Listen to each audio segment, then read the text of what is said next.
Thanks for downloading the McKay interview. Michael Hacking, founder and president of MOCOH, a Geneva-based oil trading company, is my guest. We talk about the implications of the recent blockage in the Suez Canal, of oil trading, of the current debate on fossil fuels, and of Africa.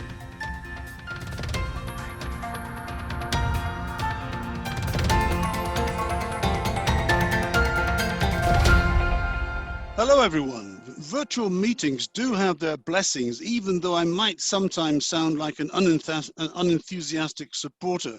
Today's McKay interview is a good example because my guest is somewhere in Geneva, I think, but I wanted you to meet him and to hear what he has to say sooner rather than later about a number of topical issues connected to trade, to shipping, commodities, sustainability, and Africa. Michael Hacking is a friend of mine and founder president of MOCOH, a company which describes itself as, and I quote from its website, a trusted global supplier of oil, reliable, responsible, and efficient, making a positive contribution to the communities we serve. He's on the end of a Zoom line, and I'm delighted to welcome him to the show today. Hello, Michael. It's good to see you, and thanks for making time for me and our listeners to the McKay interview, wherever you are. It's great to be here, Michael. Thank you very much for inviting me, and I'm looking forward to the questions that you're going to ask. It's my real pleasure. Now, Michael, as we talk, our listeners will learn more about you, your company and business sector. But before we start, I ought to mention, for the benefit of those listening who do not live in the Geneva area, that this city trades, at least the last time I checked, about 35% of the world's oil, as well as a significant percentage of natural gas and ethanol. That is a remarkably high percentage for such a small city. And maybe you could explain during our conversation how that has come to pass. But I want to begin with an incident that dominated our TV screens for about a week recently and has since passed. The Ever Given, a container ship of gigantic proportions, blocked what is arguably the world's most important shipping lane, the Suez Canal, for 6 days. Now, listeners, just to give you some sense of comparative proportions, the Ever Given has a gross tonnage of 200,000 tons. The modern Queen Elizabeth has a gross tonnage of 91,000 tons, less than half the size. And those of us who grew up in the days of black and white television will remember that the famous Cunard HMS Queen Elizabeth, during the heyday of transatlantic luxury crossings, had a gross tonnage of 83,000 tons only. 12% of global trade passes through the Suez Canal, 50 vessels per day. Michael, I have a few quick fire questions for you, and here they are. How much bigger can these container ships get? How has it come to pass that this is so critical to world trade and it relies on this one route? Why not cut another canal? Compare the costs and the time of Suez versus Cape of Good Hope routes and what that means for the cost of goods, especially in your business sector. How much have prices risen since the blockage, and have they fallen back down again? And is there a backstory? Is there another story behind the story we saw on our TV screens? Sorry for the flurry of questions, Michael, but over to you. My goodness, that is a flurry of questions indeed. Thank you. Whilst COVID has created complete havoc with international trade and globalization, the world is interlinked through trade and will be seeking even more efficient and cheaper ways of moving goods from surplus areas to deficit areas.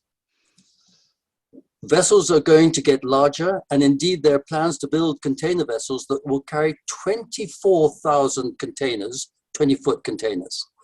The MT Ever Given is one of the longest container ships of 400 meters, as you mentioned, with a container capacity of 20,000 20-foot containers.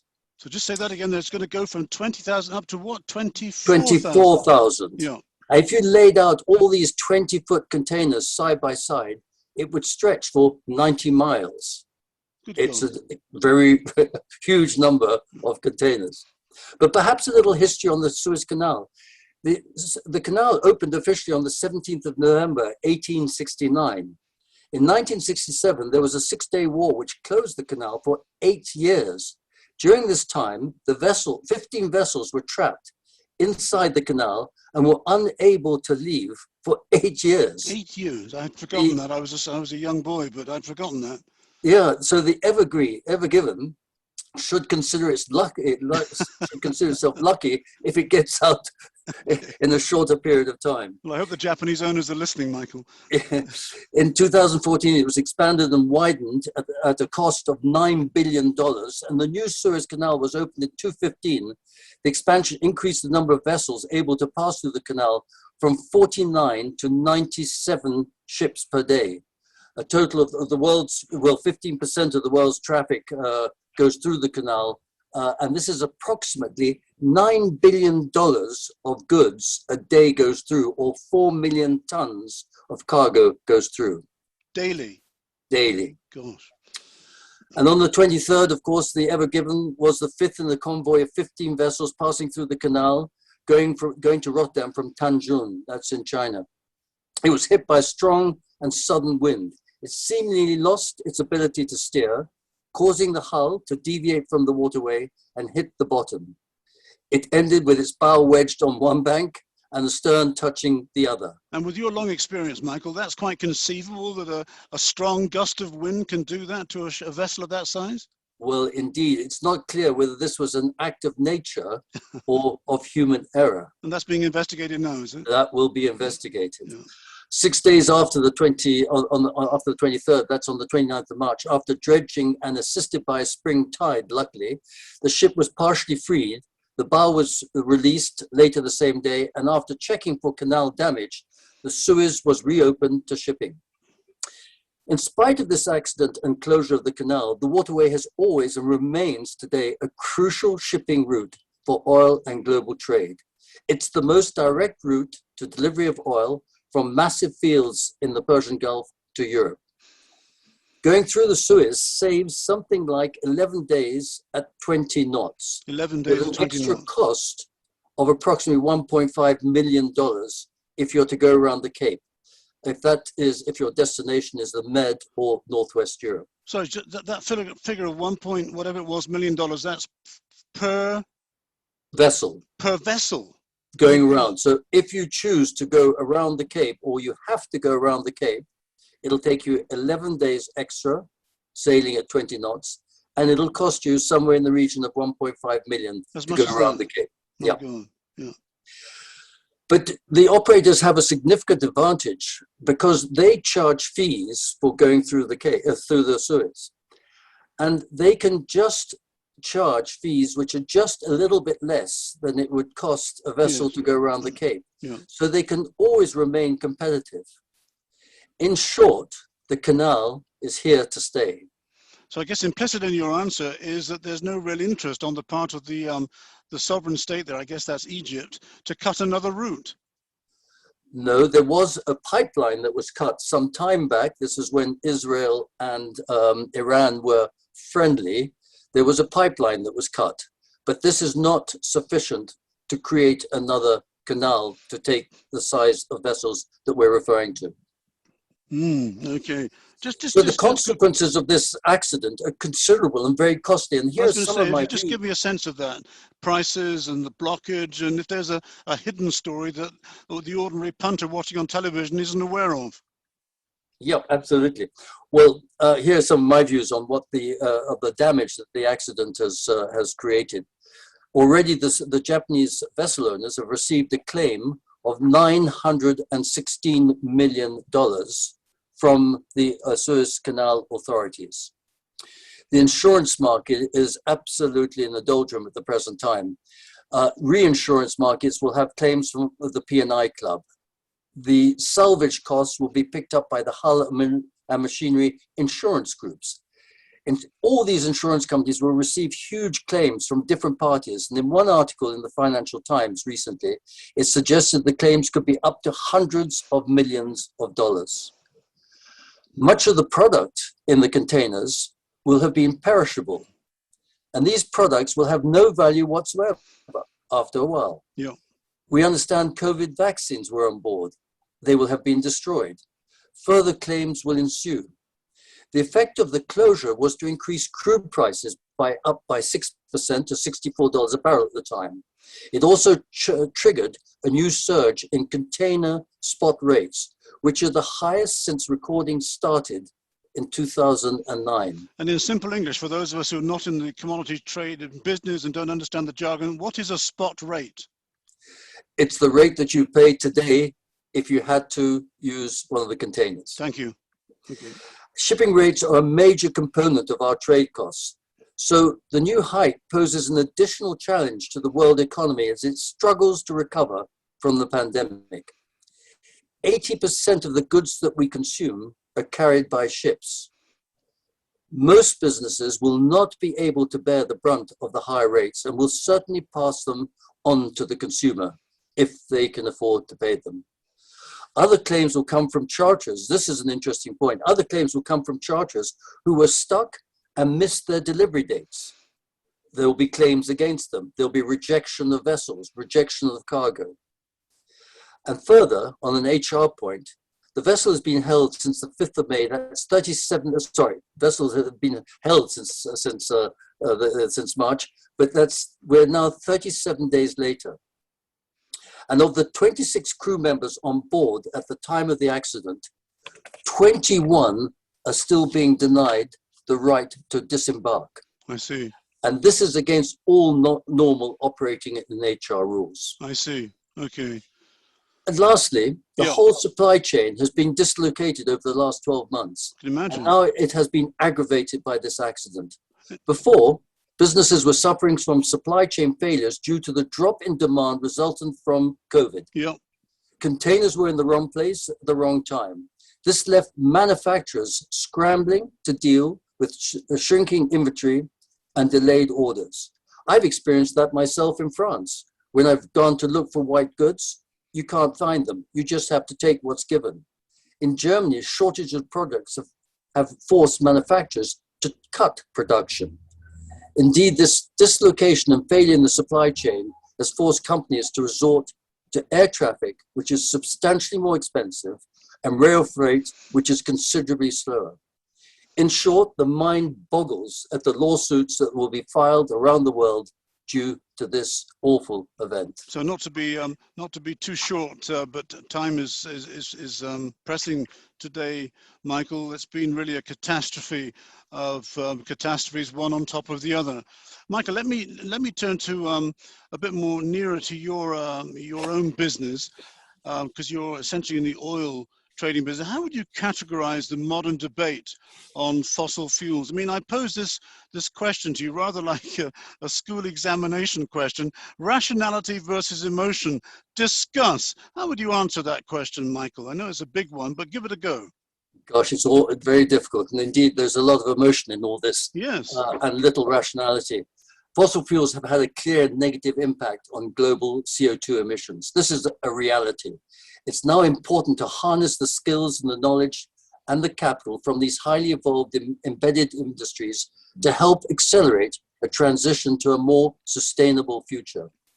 But the problem is, fossil fuels remain relatively cheap, and because the cost of pollution isn't usually factored into these costs.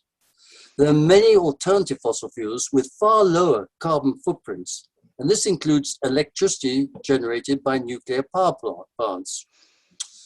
We need to continue to press ahead with all the pressures that governments and communities can bring on society and industry to change their habits. This is not easy, but the momentum is there, and with Biden in power today, this is a game changer. Your voice sounds quite confident, Michael, when you say that. Is it? I mean, you've been around long enough to have a fairly good sense of skepticism, even not cynicism, but skepticism. Do you feel that will make a difference? I do, actually. I think that we've moved away from the previous leadership in America, which was denying any of the problems that we're facing today. And I do think that Biden is completely committed to ensuring that he can bring along with him all the other countries in this world so that we can combat the problems that we have today and to redress the damage that's been created over so many years. At MOCOH, for example, that's my company, we're transitioning into lower and lower carbon feedstocks and renewable technologies, and we look forward to helping accelerate this transition. And I'll talk a little bit more about that later. But what's interesting about African countries is that They skipped the large fixed costs associated with landline telephones and went straight to mobile telephone networks. In the same way, there's a huge opportunity for African nations to leapfrog the developed nations by investing in decentralized, renewable power networks. At MOCOH, we're using our network with large domestic and international players in Africa to deliver renewable power solutions to industrial players in the region. In a recent global energy review, the International Energy Agency described a significant drop in energy for fossil fuels as a result of COVID pandemic. So we know we can live with less fossil fuels. Yeah. It is a possibility. However, it can be anticipated that demand is likely to rise again. But the good news is that the use of renewable electricity continues to grow and is now 25% of the global electricity consumption. That's all good news. Just say those numbers again, Michael, just in case listeners didn't get them, because there's a lot in what you just said. But just run it by me again, please. Yes, it's of course it's anticipated that demand will grow after the pandemic, and the good news is that the use of renewable electricity continues to grow and is today 25% of the global electricity consumption. So in conclusion, an emotional knee-jerk reaction to the current climate crisis will only hasten our demise. Let's be sensible and work through this problem collectively. Of course, as you know, there's a very large dose of skepticism on the side of people who use, and I'm reluctant to use the word emotion too often, but if you listen sometimes to the speeches and tone of voice of great iconic figures like Sir David Attenborough, there's a lot of experience, but also a fairly hefty dose of emotion when speaking to the TV cameras and to audiences, particularly young audiences. So it's not an easy balance to strike. It's obviously very difficult, but we need sustained leadership. And that's why I think that with Biden coming in, it's a game changer, and a lot of leaders have fallen in behind him, including Macron and the leadership in the UK as well. Okay, I've got a Swiss question for you now, Michael. But before I do that, let me remind our listeners that my guest today is Michael Hacking, founder, president of MOCOH, an oil trading company in Geneva. I'd like to turn to the merchant marine or merchant shipping, Michael. I often read that it is a distant, silent and large polluter, larger than air transport. And when I first came to live in Switzerland, I heard the expression, the Swiss Navy, and I thought it was a joke, rather like when I was a kid and older men used to tease me about hen's teeth and pigeon's milk. But I've since learned that Switzerland has one of the largest maritime merchant fleets in the world, 11th in size globally, close behind the UK, if my numbers are correct. Now tell me more about what is going on in this important sector, which is not always front of mind for most of us, and what role can Switzerland play, if any, to improve matters, regarding pollution? Michael, I'd like to deal first with the shipping as a distant and silent large polluter, as you say, and to give you some facts around this. Maritime shipping is the world's most carbon efficient form of transporting goods, actually far more efficient than road and air transport. Today's containers and vehicle carriers carry substantial quantities of goods across the world, and this has fueled global economy to a level that was inconceivable 50 to 60 years ago. Shipping is the backbone of our economy, allowing the world to trade more goods over greater distances. Yeah. Between 2000 and 2018, global GDP increased by approximately 65%, whilst international shipping increased by 93%, substantially more. And that's because the prices have come down a lot. Because prices have come down a lot, and because of globalization, of course.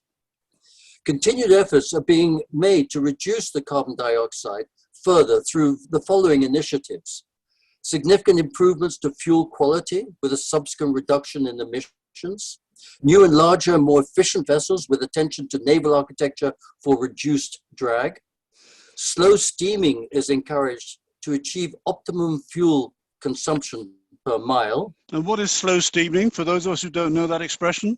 Yes, that's a good question. It's economical steaming rate. In other words, rather than going at full speed, you're finding the economical rate that the engines work at the most efficient rate using the least amount of fuel for the distance that you're traveling.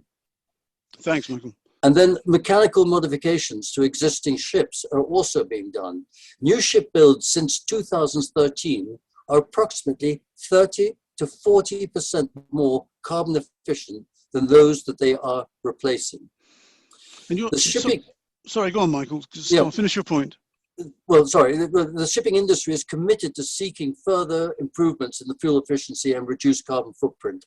And in fact, one such idea is to have driverless tankers, oh, God, no. Would you believe, with no accommodation on board, so that you can get more cargo on board, and with a small bridge at the front of the vessel for the occasions when a pilot is required to dock the vessel. Sounds frightening, The Michael. mind boggles at the alternatives for tomorrow. But you're saying to me then, Michael, you've busted a myth, because I've heard it from so many different sources that the merchant shipping is a greater pollutant than air transport, freight and passenger. And you're saying to me that that's not necessarily the case. Not per mile, it's not. It's actually the most efficient. It's just that so much of, as I said to begin with, so much of the goods that we use are transported by ships. So because so much is going by shipping, it is a pollutant, in fact, in the world. And I've got the number, but I don't record it right these 5 seconds. Okay. And it's nearly the same as planes. But we're not transporting so many goods by planes. It's much more. No, I understand what you mean. By planes. But it doesn't mean that we can rest on our laurels and not look at it. Indeed, there are lots of, as I said, there's a lot of pressure on the shipping industry to improve the carbon footprint that they're creating. Michael, let's turn to your own company, because people in the industry will certainly know the name MOCOH because they're specialists in a specialist field. But I'm pretty sure that many people, ordinary people like me who are listening, won't know. How does a company, because I understand it's a relatively small company, how does a company like yours survive in a field populated by behemoths, and there are quite a few of them in Switzerland? And what motivated you to start the business in the first place? How have you survived, Michael? Interesting. I was actually just going to deal with your comment about the Swiss Navy, but we'll pass over that and maybe come back to it later on. I believe that the difference, in response to your question here, I believe that the difference is that the behemoths that you have referred to all have one common denominator and weakness. They are simply driven by profit by whatever means is open to them.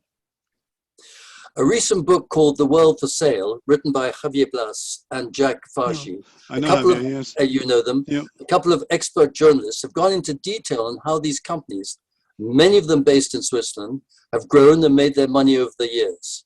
The book is very explicit, detailed, well-researched, and I can highly recommend it. What's the title again?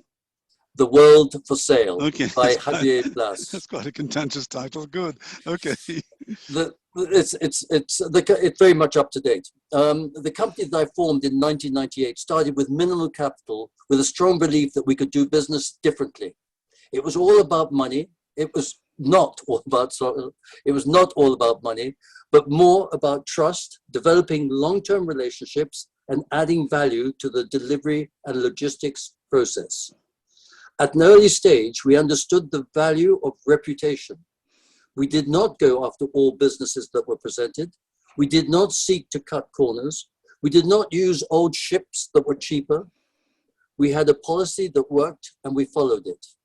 We focused on doing business with those we trusted, and we built long-term relationship. But those laudable aims must have had a cost, Michael. I mean, or else a lot of other people will be doing the same thing, surely.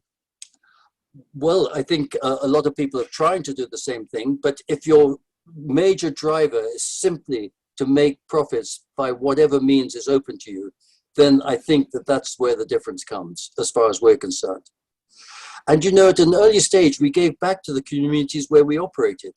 We bought a property in the year 2001, 2002, I think it was. We bought a property in Cape Town to house orphan children whose parents had died from HIV. We still have this home, and lots of kids have benefited from the house, managed today by Home from Home.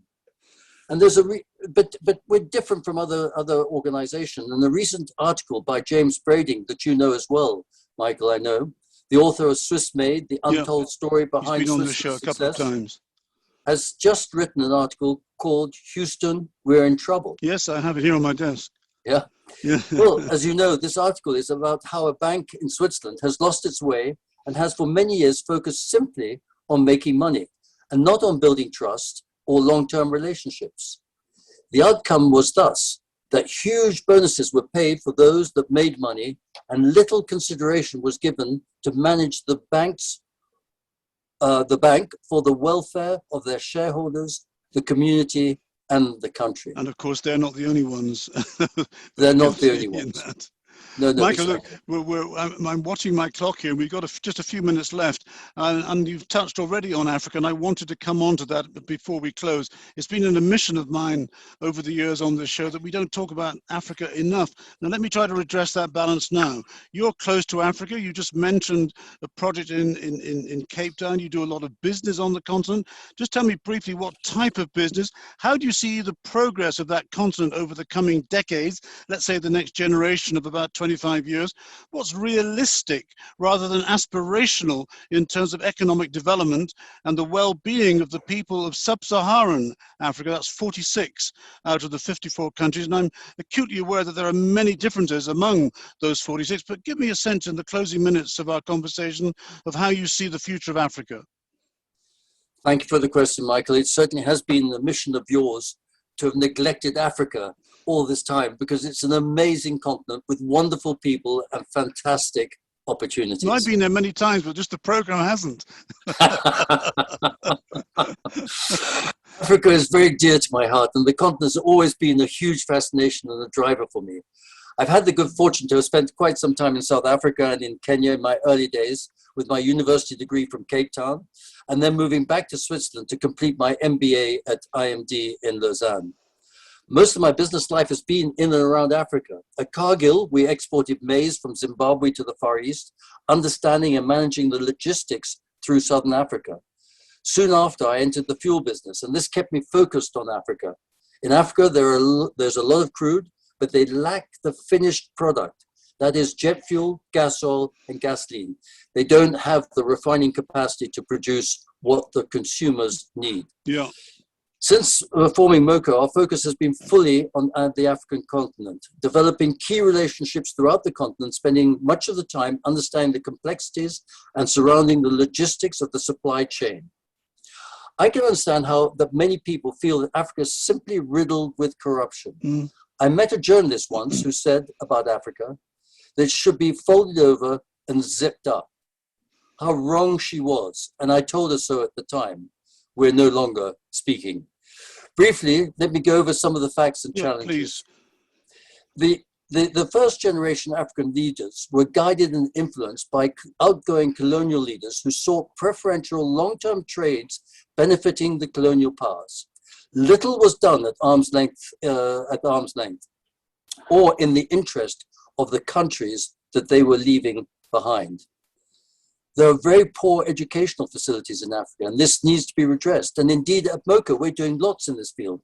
MOCOH is sharing 20% of our profits this year, 2020, for education and the delivery of improved learning systems in Nigeria, Madagascar, and Zimbabwe. Yeah. Very little money has been spent on infrastructure in Africa. Train service is extremely poor to non-existent. Buses are old and unsafe. Roads are full of potholes. Electricity is unreliable or non-existent, creating huge outages.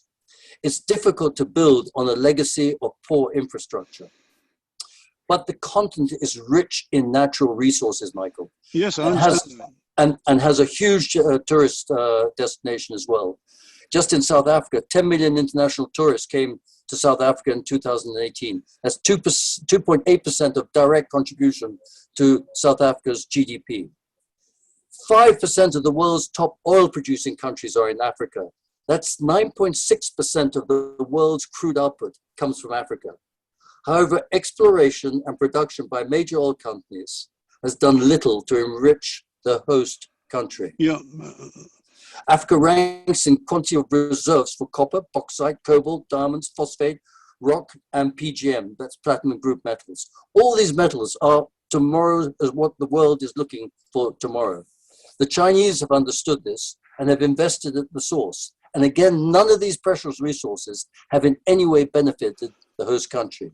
But Michael, as we come to a close, are you confident that external investors like the Chinese will behave any better than the British, the Belgians, the French, and all the others who were there beforehand in the 19th and 20th century? No, I don't think that they. I don't think that they will. And in conclusion, perhaps my comments are very much that Africa has not benefited from globalization. It's not a friend to Africa. Businesses and governments in the developed world have acted in self-interest with little thought to the needs of Africa. And most of Africa's trade is done internationally. Only 16, just as an example, only 16% of Africa's business is done within Africa. It's a tiny percentage. Whilst in Europe, 75% of business which is traded within the European community. But as I'm looking at you on the screen, I can tell by the smile on your face, Michael, that you're optimistic about the future there. Well, I am, because I think that there's a good news which is coming through of educated Africans who are seemingly wanting to see themselves develop the continent and to stop being ripped off by larger trading powers and maybe the larger countries in the world.